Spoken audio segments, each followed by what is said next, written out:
La familia Phillips se había mudado hacía poco al pueblo de Baraboo, en Wisconsin, Estados Unidos.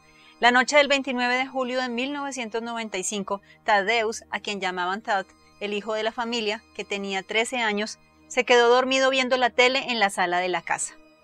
Pasaron algunas horas y él sintió que lo cargaban. No se asustó porque creyó que era uno de sus padres que lo iba a llevar a su cuarto, como había ocurrido en otras ocasiones. Cuando empezó a despertarse, estaba afuera de la casa y lo apoyaron en el piso. Él miró a quien lo había cargado y era un chico, mayor que él, pero adolescente apenas.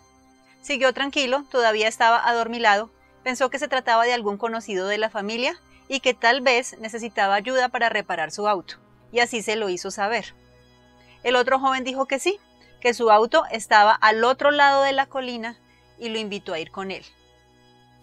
Mi nombre es Sandra Ortiz, te doy la bienvenida al canal de Sandra Casos y Misterio y te invito a ver el caso de Todd Phillips y su encuentro con un criminal con un retorcido modo de comportarse.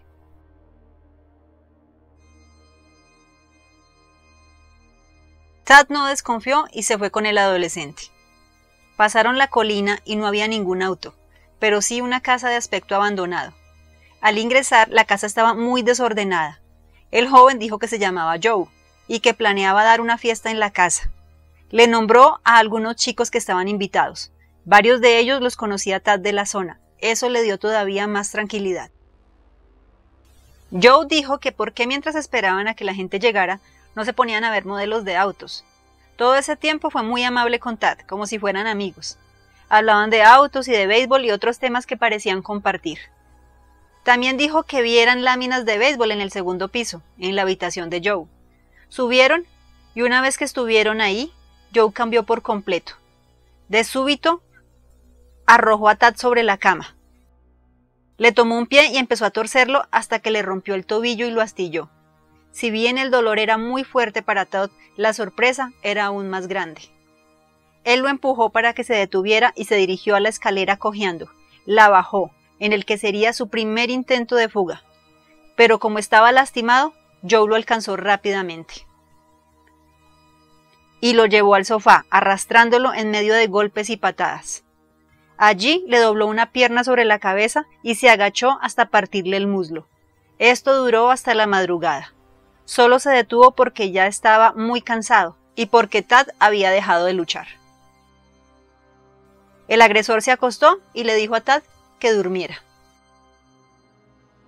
Este desde el comienzo notó que entre más se resistía y peleaba, Joe más se enfurecía. Esta vez simplemente no se resistió hasta que lo dejó en paz. El dolor era tan fuerte que no pudo dormir. Solo pensaba en volver con su familia. Ya Todd se iba haciendo a la idea de la clase de sujeto que era Joe y los planes que tenía para él. Todd le dijo que por qué no lo dejaba ir, que él no le iba a contar a nadie, que cuando le preguntaran por su fractura diría que se había golpeado contra una mesa. Pero Joe, tras fingir que lo pensaba un momento, le dijo que no le iban a creer. Todd le pidió que lo dejara llamar a sus padres, y Joe le pasó un teléfono. Intentó comunicarse, pero no daba tono. Estaba desconectada. La madre de Todd se despertó y notó la luz del televisor en la sala. Dedujo que su hijo dormía, pero no lo encontró. El papá fue a buscarlo en su auto por todo el pueblo. Nadie sabía nada. ¿Cómo se iban a imaginar que él estaba tan cerca? La policía fue a la casa de los Phillips y rápidamente se dieron cuenta de que se trataba de un secuestro porque habían cortado el mosquitero de la ventana y había huellas embarradas en la sala que continuaban afuera de la casa. Así siguieron horas de tortura para Todd, intercaladas con espacios durante los cuales Joe simplemente se calmaba y era muy amable con él. Cuando no lo estaba maltratando, lo llevaba al sofá y veían películas. El nombre de Joe era Joseph Clark y tenía 17 años. Entre las ocasiones en las que se portaba amable, le contó que tenía una novia, que vivía con el hermano, que los padres estaban de viaje y que tenía un auto. Más adelante algunos especialistas dirían que su teoría acerca del maltrato que le infligía a Todd era que lo hacía como la manera de manejar sus frustraciones. Hubo un momento en el que su auto no encendía y se dirigió a donde estaba Todd para comenzar otra sesión de tortura, en la que le torció las piernas hasta que rompió las rodillas de Todd. Él, como siempre, trataba de defenderse, pero Joe se enojaba más. Se dedicó a saltarle sobre el pecho. En el ataque más brutal, intentó asfixiarlo con una almohada, y para que Todd no se resistiera lo amenazó con romperle el cuello o la espalda, y funcionó. Luego Joe estaba en la sala con su novia y Todd intentó su segundo escape. Se arrastró y llegó a la cocina. Se quedó ahí, quieto, esperando. Cuando la novia de Joe se fue, este se dirigió a la cocina. Se veía muy sorprendido de ver a Todd allí. Ya el pobre chico sabía lo que le esperaba por haberse salido de la habitación. Había algo muy raro que hacía Joe después de las sesiones de fracturas. Tomaba muchos calcetines blancos y los envolvía en las extremidades rotas. Lo hacía con mucho cuidado y dedicación, de manera que las líneas y el talón quedaran alineados. Ponía calcetín sobre calcetín hasta que dejaba la zona bien acolchada. Además tenía 2 aparatos ortopédicos que le ponía a Todd para que caminara. Joe le contó que ya había hecho esto antes, en 2 ocasiones, y que lo hacía porque le encantaba el sonido de los huesos rompiéndose.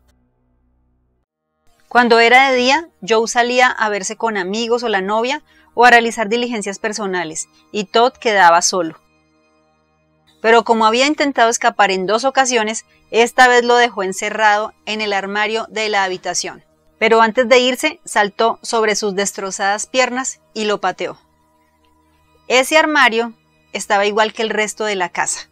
Era un completo desorden.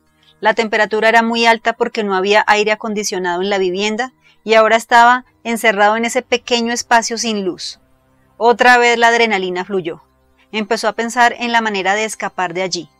Buscó entre todos los objetos. Encontró unos pero los descartó porque no le servían para romper la puerta. Y de pronto encontró una guitarra eléctrica vieja, con la que empezó a golpear. Logró abrir, pero sabía que tenía poco tiempo antes de que Joe llegara. Además, pensaba que estaba muy cerca a su muerte. ¿De qué otra manera se podía explicar que Joe le hubiera contado tantas cosas privadas? Empezó a arrastrarse, pero habían transcurrido más de 40 horas desde su secuestro, así que estaba muy débil. Le había dado poca comida y agua, y aunque él no lo sabía, la gran cantidad de sangre acumulada en sus piernas le había generado graves daños. Apoyó sus brazos, llegó a la escalera y se dejó caer. Como estaba tan lastimado, perdía el conocimiento y lo recuperaba sucesivamente. Cuando estaba despierto, se decía a sí mismo que tenía que darse prisa. Logró llegar a la cocina. En la anterior ocasión, había visto que el teléfono estaba allí. El aparato estaba muy alto, le hubiera sido imposible alcanzarlo, pero para su fortuna, el cable era bien largo y desde el piso empezó a jalarlo hasta que cayó el auricular, y llamó a la policía. Les contó rápidamente su historia, se identificó y les dijo dónde estaba. Era el chico que estaba desaparecido. Al escuchar el nombre del perpetrador, lo reconocieron porque ya había tenido sus roces con la ley. Fueron a la casa y el oficial que lo encontró dijo que los pies del chico parecían de caucho. Los dedos estaban en sentido contrario, tenía magulladuras y varias costillas rotas, los brazos doblados y torcidos. Lo llevaron al hospital. Antes de llegar, Todd les dijo acerca de los 2 chicos a los que Joe había atacado previamente, pero solo pudo recordar un nombre, Chris Steiner. Los médicos que lo atendieron dijeron que de no haberlo atendido, solo habría vivido unas horas más. Joe estaba en una fiesta con su novia y allí lo arrestaron. En cuanto al chico que atacó Joe, Chris Steiner, había desaparecido en 1994 de su casa. Inicialmente se pensó que era un secuestro, porque al igual que en la escena de la casa de los Phillips, había huellas de barro y la puerta del patio estaba abierta. Pero hallaron su cuerpo a orillas del río enredado en una rama y concluyeron que se había ahogado. No se hicieron las radiografías de rigor en la autopsia y se le enterró. Se anotó que su muerte fue un accidente. Con la información que entregó Todd, exhumaron el cadáver de Chris y en efecto tenía unas fracturas que coincidían perfectamente con las de Todd. Era claro que había sido un homicidio. Con las lesiones que tenía, no pudo nadar cuando lo arrojaron al río. Acusan a Joseph Clark, o Joe, de ese homicidio. Él negó tener cualquier relación con ese crimen y en cuanto a lo que le había pasado a su última víctima, dijo que no recordaba absolutamente nada de eso. Las autoridades creyeron que había encerrado a Tad en ese armario, sin alimento ni agua, con esa temperatura sofocante, para tenerlo bien débil y al regresar poderlo dominar fácilmente. A Todd le practicaron diferentes cirugías por varios años para que recuperara la movilidad y quedó con una cojera permanente. Cuando revisaron la casa de Joe, había más sorpresas. Encontraron un cuaderno con su letra que tenía los nombres de más de 15 niños de la zona, algunos conocidos de Tad. Tenía trazado un cuadro con varias columnas.